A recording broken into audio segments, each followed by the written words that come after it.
ada pemerintah.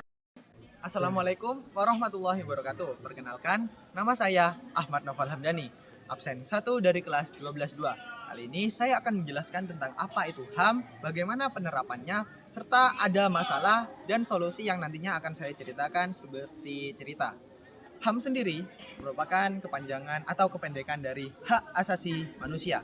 Hak Asasi Manusia sendiri diatur dalam Undang-Undang Nomor 39 Tahun 1999. HAM ini di HAM ini dimiliki oleh seluruh warga lapisan masyarakat yang ada di dunia ini. HAM diatur dalam undang-undang tersebut serta dilindungi oleh pemerintah, konstitusi, bahkan internasional.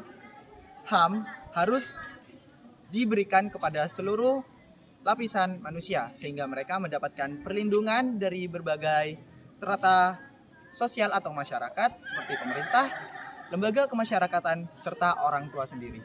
Selanjutnya akan saya ceritakan bagaimana pelanggaran dan solusi yang dihadapi oleh berbagai macam pihak. Dalam hal ini, saya akan mengambil dalam bidang politik.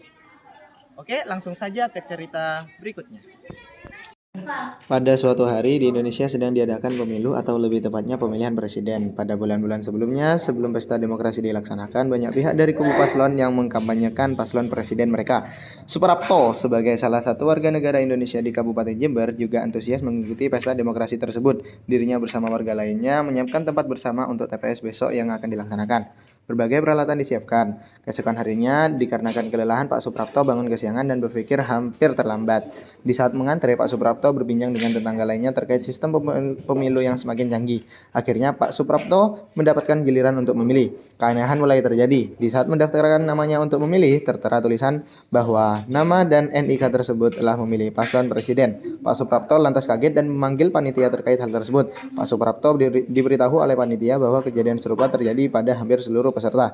Pak Suprapto beserta warga lainnya melakukan aksi protes secara sistematis, yaitu dengan melaporkan ke pihak terkait. Namun karena mereka dihiraukan dan tidak ada tanggapan balik, mereka melakukan aksi demonstrasi atau turun ke jalanan langsung. Mereka membawa berbagai banner, salah satunya bertuliskan "Suaraku bukan suaramu".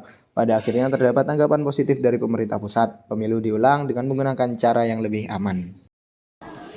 Nah, bagaimana cerita tersebut? Sangat relate dengan kehidupan kita sekali, bukan?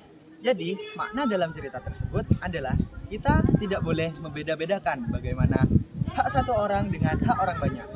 Dalam cerita tersebut juga, Pak Suprapto bersama warga-warga lainnya telah berhasil memprotes hak yang mereka miliki. Dalam hal ini adalah bidang politik, yaitu hak suara. Mereka berhasil membuat pemerintah melihat kepada mereka sehingga mereka dapat melakukan pemilihan ulang untuk mereka sendiri supaya hak suara yang mereka berikan tersalur kepada pemerintah secara benar. Terima kasih. Mungkin segitu saja cerita yang dapat saya sampaikan serta makna yang terkandung dalam cerita tersebut. Wassalamualaikum warahmatullahi wabarakatuh.